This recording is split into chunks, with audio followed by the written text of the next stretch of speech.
एक दिन जेठालाल घर पे होता है और वे दया से जिद करने लगता है कि मुझे जलेबी फाफड़ा खाना है। तो दया बोलती है कि अगर आपको जलेबी फाफड़ा खाना है तो आपको मेरी दो पहेलियों का सही आंसर देना होगा। अगर आपने मेरी दो पहेलियों का सही जवाब दे दिया तो मैं आपके लिए जलेबी फाफड़ा बना दूंगी। तो जेठालाल कहता है कि तुम अपनी पहेली पूछो, मैं ज़रूर इसका आंसर सही दूंगा।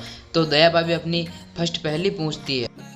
तो दया पूछती है कि बताओ ऐसा कौन सा देश है जिसका अगर पहला अक्षर काट दिया जाए तो एक खाने की चीज़ का नाम आता है। तो जेठालाल थोड़ा सोचता है और इसके बाद उसको आंसर पता लग जाता है। तो क्या दोस्तों आप इसका आंसर बता सकते हैं? यदि आप इसका आंसर बता सकते हैं तो हम आपको 15 सेकंड का टाइम देते हैं। आपका टाइम शुरू होता है अब।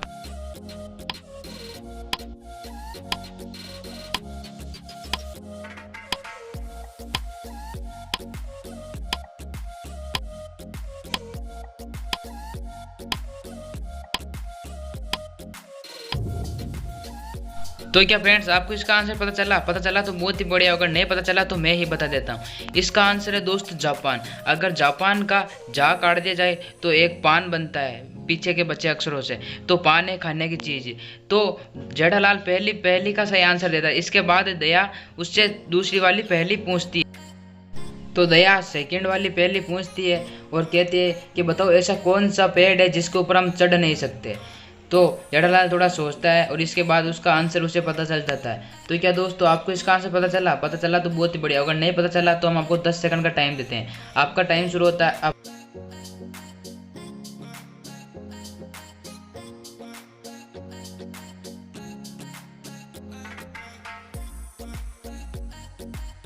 तो क्या फ्रेंड्स आपको इसका आंसर पता चला तो बहुत बढ़िया। अगर नहीं पता चला तो मैं ही बता देता हूँ। इसका आंसर है केले का पेड़, क्योंकि केले का पेड़ बहुत लचीला होता है जिसके ऊपर हम चढ़ नहीं सकते और छोटा भी होता है।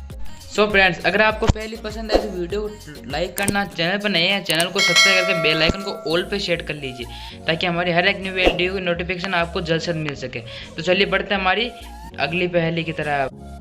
15 अगस्त का दिन था। सभी झंडे की तैयारियों में लगे हुए थे।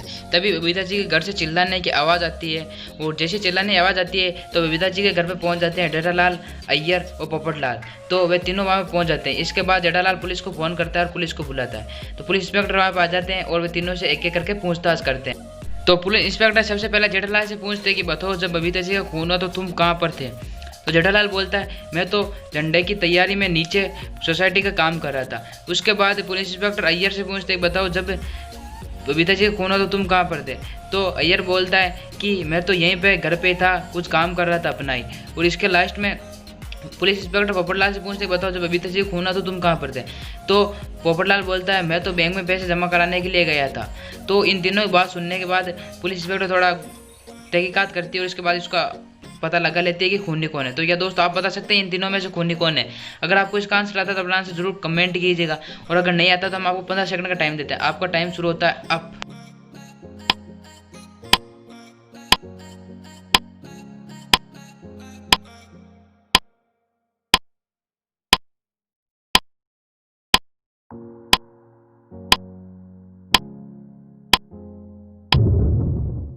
तो फ्रेंड्स अगर आपने पोपटलाल की बात को ध्यान से सुना होगा तो उसने बोला कि मैं बैंक में पैसे जमा कराने के लिए गया था, लेकिन 15 अगस्त के दिन तो बैंक बंद होता है तो पैसे कैसे जमा करा सकता है। तो क्या दोस्तों आपको इसका आंसर पता चला?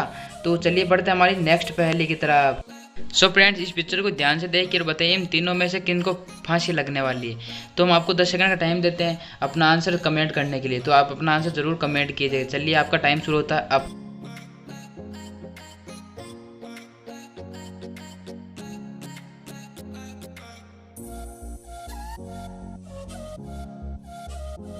तो फ्रेंड्स सबसे पहले आप सोडी को देखोगे तो उसके पास फांसी का फंदा है लेकिन उसके हाथ खुले हुए हैं। और सबसे लास्ट में आप अय्यर को देखोगे तो उसके भी हाथ खुले हुए लेकिन फांसी का फंदा है। और बीच में आप जेठालाल को देखोगे तो उसके हाथ बंधे हुए और फांसी का बंधा है। तो सबसे पहले जेठालाल को इसमें फांसी लगने वाली। तो क्या दोस्तों आपको इसका आंसर पता चला तो बहुत ही बढ़िया।